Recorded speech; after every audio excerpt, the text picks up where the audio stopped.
ہوں گے تو نہیں اس کے گھر والے کہتے ہیں حافظ بننا ہے، حافظ ہی بننا ہے، اس کا کیا طریقے کے ساتھ والدین کو سمجھایا جائے. دیکھیں نا، میں نے آپ سے عرض کیا استاد ایک طبیب ہے، ایک حکیم ہے. اگر وہ تمام تر محنتوں کے بعد اپنی صلاحیتیں لگانے کے بعد جو میں نے عرض کی ہے یہ سب کچھ کی ہے، ایک تو ہوتا ہے نا جان چھوڑائی، بس نگران کے پاس بھیج دیے، کر صاحب آپ نے مجھ سے رزلٹ لینا ہے، یہ بچہ نہیں پڑھ سکتا، بس یہ کلاس سے اٹھا دیں اس کو. نہیں، تمام صلاحیتیں لگا لی ہیں، اپنا وہ جو فن تھا، اپنی جو اللہ تعالیٰ نے جو صلاحیتیں دی تھی نا، وہ سب لگانے کے بعد اب یہ والدین کو بلا کے کہہ دے کہ بھائی آپ کا بچہ خود پڑھنا بھی نہیں چاہتا، ہم محنت بھی کر رہے ہیں، سب کچھ کر رہے ہیں، نہیں پڑھنا چاہتا، آپ کیوں ایسے بنا رہے ہیں؟ ہاں ٹھیک ہے، اگر آپ نے بنانا ہے، میں آپ کے بچے کے سامنے فیل ہوں، اس میں کون سی وہ حرج ہے؟ بس وہ صرف اپنی انا کو بٹھانے والی بات ہے نا. ہم یہ کہہ نہیں سکتے ان کے سامنے کہ میں فیل ہوں، بس کہہ دیں مطلب میں فیل ہوں. اپنے اکابر کی زندگی پڑھ لیں، تو ہمارے اکابر تو طالب علموں کی جوتے سر پہ اٹھا دیتے تھے نا، تو کوئی مسئلہ نہیں ہے. تو ان کے سامنے بتا دیں کہ یار میں فیل ہوں، آپ کے بچے کے سامنے ہینڈز اپ، ہاتھ کھڑا کر دیں، میں نہیں پڑھا سکتا ہوں آپ کے بچے کے، اپنے بچے کو آپ اس کا مدرسہ چینج کر لیں. اگر بڑی جگہ ہے جہاں 10 کلاسیں ہیں تو ان کو کہہ دیں کہ نگران کو کہہ دیں کر صاحب اس کی کلاس چینج کر لیں، میرے پاس نہیں چل سکتا یہ بچہ. تو اگر مدرسہ ایک ہے، کلاسز زیادہ ہیں، تو کلاس چینج کر کے چیک کر لیں. یار یہاں ایک مثال یاد آ گئی، قاری بختیار رحمۃ اللہ علیہ کے پاس ایک بچے نے حفظ نہیں کیا، اور وہ کہیں دیہات میں جا کے حافظ بن گئے، اور قاری صاحب کو سلام کرنے کے لیے آ گئے، قاری صاحب السلام علیکم. قاری صاحب نے پہچان لیا، کہا کہ بیٹا کہاں ہوتے ہو؟ کہا استاد جی میں حافظ بن گیا ہوں. میں مانتے ہی نہیں ہوں، سنا مجھے. اور قاری صاحب کی عادت تھی ماشاءاللہ پورا قرآن سن لیتے تھے.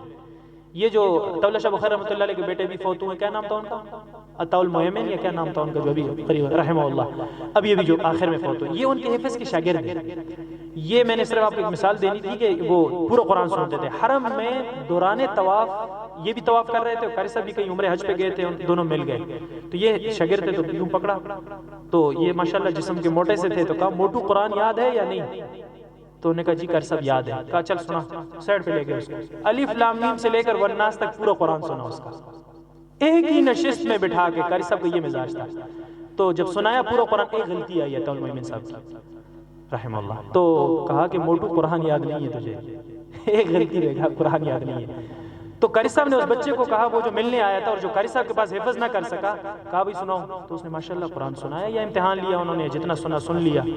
اسی وقت یہ عالم تک قاری صاحب کا، ویسے وہ اتنے بڑے آدمی نہیں ہے دنیا میں، آج ان کا ہم بار بار نام لے رہے ہیں، قاری بخش، قاری بخش. حفظ میں یہی انہیں کا نام لیتے ہیں، باقی کتب میں آپ سلیم اللہ خان صاحب کا بھی لیں، شیخ الاسلام صاحب کا بھی لیں، اور پیچھے چلتے چلے جائیں. لیکن حفظ میں اگر آپ کو کوئی نام نظر آئے گا نا تو قاری بخش صاحب، یہ ویسے اتنا بڑا نام نہیں ہے. تو قاری صاحب اسی وقت ساتھ اٹھے، یہ نہیں دیکھا میرے چھٹی کا ٹائم ہے، گھر جانے کا ٹائم ہے، بچوں کا ٹائم ہے، سیدھا کہ چل بیٹا مجھے لے کے جاؤ. یہ کون سا قاری ہے جس نے تجھے حافظ بنا دیا ہے؟ مجھے اس کی ذرا زیارت تو کرا. دیہات میں ایک قصبے میں لے گئے، قاری صاحب سادہ سا قاری صاحب ملنگ سا بیٹھا ہوا ہے. قاری صاحب نے جا کے سلام کیا، کہا کہ بھائی یہ بتاؤ کہ اس کو حفظ کروایا کیسے؟ میں نے تو جتنی میری جو صلاحیتیں تھی حفظ کرانے کی، مجھ سے کوئی بندہ رہتا نہیں. میں نے آپ کو پہلی مثال دے دی ہے نا حافظ رنگیلا کی، ایسے بندوں کو انہوں نے حفظ کروایا ہے. تو اس کو میں نہ کروا سکا، تو نے کیسے کروایا؟ ذرا طریقہ بتا. تو قاری صاحب نے بڑے عاجزی سے کہا کہ قاری صاحب یقیناً ایسے ہی ہے، بالکل آپ ٹھیک فرما رہے ہیں، بہت ہی کمزور تھا، میں نے رات کو اس کے لیے اٹھ کر مانگنا شروع کر دیا تھا، تو بس اس کے بعد سے یہ چل گیا. تو قاری بخش رحمۃ اللہ رونے لگے اور فرمایا کہ بیٹا یہ کام میں نے نہیں کیا، تو نے کر. تو پہلے تو ہم جان تو نہ چھڑائے نا، پہلے چیک کر لیں، دیکھ لیں، اگر وہ ایسا ہی ہے تو والدین سے عرض کرنے کی کیا عرض ہے کہ بس کہہ دیں نہیں پڑھ سکتا، آپ اس کو کسی اور کام میں لگا لیں. انگریز بچے پیدا ہوتے ہیں، وہ پیدا ہوتی ہیں ان کو چیک کر لیتے ہیں کہ انہوں نے کل بڑے ہو کے کیا کرنا ہے، تو اسی وقت سے ان کو یہ کاموں میں لگا لیتے ہیں. اگر اس کو پائلٹ بننا ہے تو کل کے لیے اس کے ارد گرد جہاز رکھ لیتے ہیں، اگر اس نے کل کوئی فوجی بننا ہے تو اس کے ارد گرد ٹینک رکھ لیتے ہیں، اگر اس نے کوئی اور چیز بننی ہے تو اس کے ساتھ وہی چیزیں رکھ لیتے ہیں. ہم اپنے بچے کو کیوں ٹھونسے اسی کام کے لیے؟ قرآن مفتی تقی صاحب نے اپنے بارے میں خود لکھا ہے کہ میرے والد محترم مفتی شفیع صاحب رحمۃ اللہ علیہ نے حکیم الامت مجدد الملت حضرت شاہ اشرف علی صاحب تھانوی رحمۃ اللہ علیہ کو لکھا کہ حضرت میرا بیٹا جسماناً کمزور ہے، ذہناً نہیں. تقی صاحب تو ذہناً نہیں کمزور نا، آپ سب کو پتا ہے. تقی جسماناً کمزور ہے، حفظ کے لیے کیا رائے ہے؟ اس کو حفظ کروایا جائے، یعنی یہ والدین کو مثال دے دی جائے. تو حکیم الامت صاحب رحمۃ اللہ علیہ نے آگے سے لکھا اگر تقی میرا بیٹا ہوتا تو میں اس کو حافظ نہ بناتا. یہ کون لکھ رہا ہے؟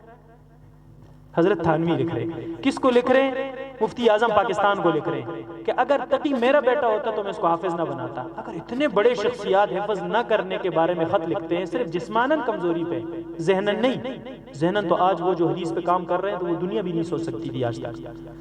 تو ان کے بارے میں انہوں نے حفظ نہیں کیا. اور کئی بزرگوں کے آپ نام لے لیں، کئی علماء کے نام لے لیں، بھائی نہیں کیے تو آپ کیوں اپنے اس بچے کو زور سے، کل کے لیے یہ اس کام سے بھی رہ جائے گا، کسی کام کا نہیں رہے گا، لہٰذا آپ اس کو مدرسہ چینج کروا لیں، اگر وہاں بھی نہیں چل سکتا، اگر چل گیا تو بہت اچھی بات ہے، میں اس کے لیے دعائیں کروں گا، نہ چلا تو بہت جلد اس کو کسی کام میں لگا لے تاکہ اس کی عمر ضائع نہ ہو۔ ہمارے پاس ایک بچہ تھا، بہت کمزور تھا، الحمدللہ 20 سال تک پہنچ گیا، کچھ اساتذہ نے مجھے مشورہ دیا کہ اس کو کتابوں میں لگایا جائے، تو میں نے اس کے مشورہ مسترد کر دیا، میں نے کہا یار ایک بچہ حفظ میں نہیں چل سکتا، ذہن اتنا کمزور ہے تو یہ کتابوں میں کیسے چلے گا؟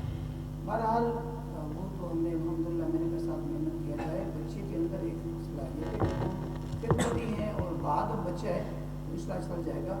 ابھی الحمدللہ وہ بچہ چل رہے ہیں اور بہت اچھے انداز سے چل رہا ہے، چل گیا ہے، لیکن اگر ایک بچہ حفظ میں نہیں چلتا تو وہ کتابوں میں کیسے چلے گا؟ مثال کے طور کتابیں تو زیادہ مشکل ہے، اور ایک کے بجائے مثال یہاں پہ قرآن پاک ہے تو 10 کتابیں ترجمے ہوتے ہیں۔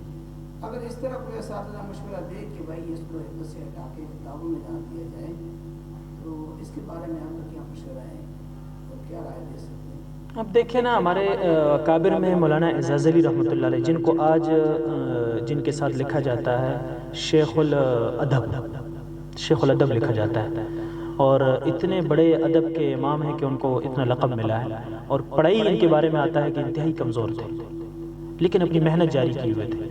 دیکھیں نا، وہ ہمارے حضرت بھی فرماتے ہیں، مفتی عبد الستار صاحب حافظ اللہ، کہ ایک ہے کمزور بچہ، محنتی بچہ، متقی بچہ، یہ تو کبھی ناکام نہیں ہوتا، یہ انشاءاللہ ایک وقت آتا ہے اللہ تعالیٰ اس پر اپنے علم کے جو ہے نا دروازے کھول دیتے ہیں، حتیٰ کہ اس کو علم وہ بھی اللہ رب العزت عطا فرما دیتے ہیں، ایک وقت آتا ہے اس پر۔ لیکن اگر نہ بھی ہو، اس سلسلے میں چلتا ہے۔ دیکھیں ہمارے ایک استاد ہیں شاہ صاحب فیصل آباد کے، شاید آپ حضرات جانتے ہوں گے، دارالقرآن میں ہوتے ہیں، ان کے بارے میں آتے ہیں، وہ فیصل آباد میں پڑھتے تھے جامعہ امدادیہ میں، تو اکثر کہتے ہیں میرے والد صاحب نا، وہ آ جاتے تھے مدرسے، ان کو مدرسے والے بلاتے تھے، آپ کا پتر پڑھتا نہیں ہے، آپ کا بچہ پڑھتا نہیں ہے، کہتے میرے والد صاحب ان کو کہتے تھے بھائی میں نے اس کو نا یہ 8 سالہ جو بزرگوں کا نصاب ہے اس سے گزارنا ہے۔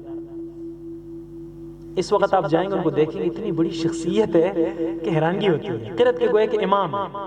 آپ ان کی لائبریری میں دیکھیں گے تو آپ کو قرأت کی کتابیں نظر آئیں گی، اور اس وقت وہ پڑھاتی قرأت عشرہ ہے، لیکن اس وقت اساتذہ ان کو، مطلب کہنے کا یہ ہے کہ اگر بچہ پڑھ رہا ہے، محنت کر رہا ہے، متقی ہے، شرارتی نہیں ہے، تو کمزور بھی ہے، تو مدرسے سے نہ نکالا جائے، اس کو اس فیلڈ سے نکال کر وہاں ڈال دیا جائے۔ اگر حفظ اس کے لیے، دیکھیں نا حفظ تو یاد کرنا ہے، من نوعان زبر زیر کے ساتھ، جا کے کتابوں میں یاد کرنا تو نہیں ہے نا، ٹھیک ہے، جہاں وہ 80% نمبر نہیں لے سکتا 60% لیتا رہے، چلتا رہے، مقبولوں میں چلتا رہے۔ وہ جو طلبہ مقبول آتے ہیں کہتے ہیں یار ہم مقبول ہیں ماشاءاللہ، مقبولوں میں چلتا رہے، وہی بچے کل کے لیے وہی باتیں، بڑے بڑے خطیب بن جاتے ہیں، بڑے بڑے صوفی بن جاتے ہیں، اور خانقاہیں ان کی کھلتی ہیں، اور یہ راستہ بیچ دیجیے، بالکل ان کو مشورہ دے دیجیے، اس فیلڈ سے نہ نکالیں۔ جان تو میں نے آپ سے اتنے پیارا واقعہ سنا کہ عرض کر دیا، جان تو نہیں چھوڑا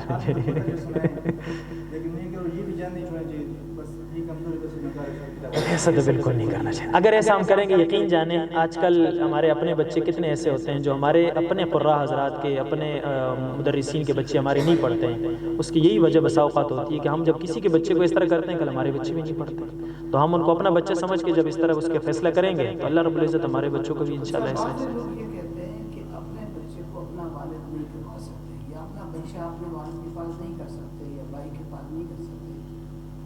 ایک تو میں اس کے خلاف الحمدللہ قاری صاحب کے بعد میں نے اپنے بچوں کو سب کو اٹھایا ہے اور پڑھا ہے، لیکن اس کی وجہ یہ ہے کہ ظاہری بات جس طرح اور طلباء کے ساتھ بندہ سلوک کرتے ہیں اسی انداز میں سلوک رکھے، لیکن یہ کہاں تک صحیح ہے کہ یار اپنے بھائی کے پاس، اپنے باپ کے پاس، یہ میرے پاس نہیں کر سکتا، یہ میرا بچہ ہے، یہ کسی اور کے پاس، اس میں کیا اس کی یہی راز ہے جو آپ خود فرما رہے ہیں کہ اپنے اور دوسرے بچے میں ذرا تھوڑا فرق محسوس ہوتا ہے، جب فرق محسوس نہ ہو تو پھر کر سکتے ہیں، فرق محسوس ہو پھر نہیں کر سکتے۔ بس مجھے بھی اس میں یہ پوائنٹ لگے، میں نے کہا چلو یہی اپنے بچے کو دل نہیں کرتا مارنے کو، یہی ہوتا ہے. تو پھر غیر کے وہ مارتے ہیں, تکلیف بڑی ہوتی ہے. میرا اپنا بیٹا وہاں بیت السلام میں پڑھ رہا ہے, یقین جانے میں اساتذہ کو بھی کہتا ہوں, پہلے مجھے نہیں پتا تھا. جب اس کی شکایت آتی تھی نا, آپ یقین جانے مسجد میں ابھی بھی باوضو بیٹھ کے آپ کو کہہ رہا ہوں, کوئی اخلاقی شکایت نہیں آتی. اتنا لکھا ہوتا تھا کہ استاد جی علی جو ہے نا 3 دن سے سبق نہیں سنا رہا, استاد جی علی 3 دن ہو گئے سبقی نہیں سنا رہا. یقین جانے یہ بات دل پہ ایسے لگتی تھی, رونا آتا تھا صرف اس بات سے. اور جب کسی اور کی شکایت آتی ہے تو ہم نیچے سے ٹیپ نکال لیتے ہیں. اپنے بچے پہ رونا آ رہا ہے, جب یہی رونا دوسرے پہ لیے آ جائے گا تو معاملہ ختم ہو جائے گا.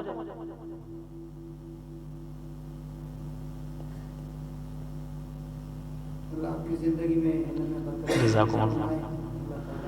استاد جی دعا فرما دیں, کوئی ایک سچی دعا فرما دیں.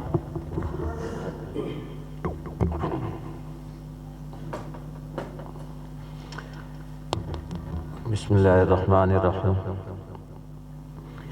دوبارہ اللہ تعالیٰ کا شکر ادا کرتے ہیں کہ اس مالک نے اپنے قرآن کی نسبت سے ہمیں جوڑا ہے.